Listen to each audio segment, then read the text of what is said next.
రాజకీయాలు ఎలా తయారైపోయినంత అంత పొల్యూట్‌గా తయారైపోయినాయి.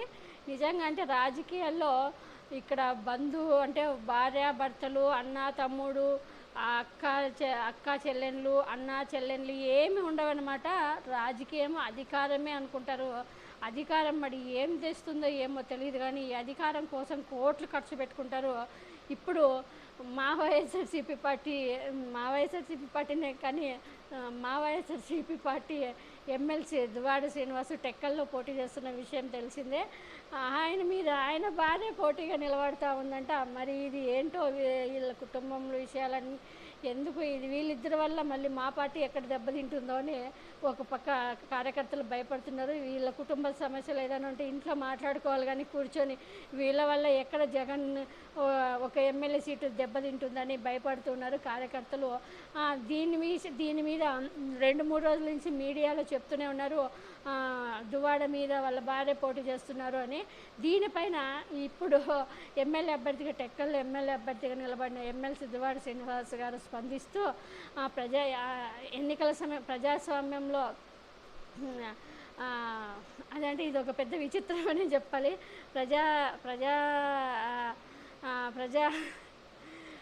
ఎవరైనా ప్రజాస్వామ్యంలో ఎవరైనా నిలబడచ్చు, ఎవరైనా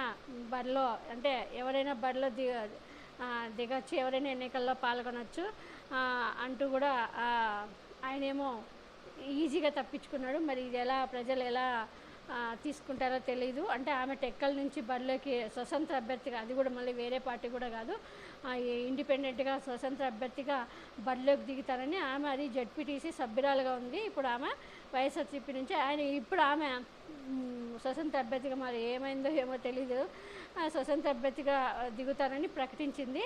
ఇప్పుడు ఈ నెల 22వ తారీఖున ఈయన దువ్వాడ శ్రీనివాసు నామినేషన్ వేయబోతున్నారు. నేను కూడా నామినేషన్ వేస్తానని కూడా ఆమె కూడా ప్రకటించింది. మరి చూడాలి.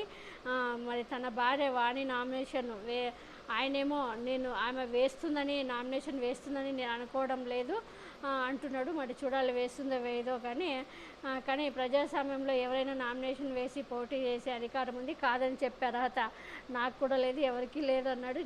ఈజీగా తప్పించుకున్నాడు. కానీ దీనివల్ల ఎవరికి తగులుతుందనేది మరి చూడాలి.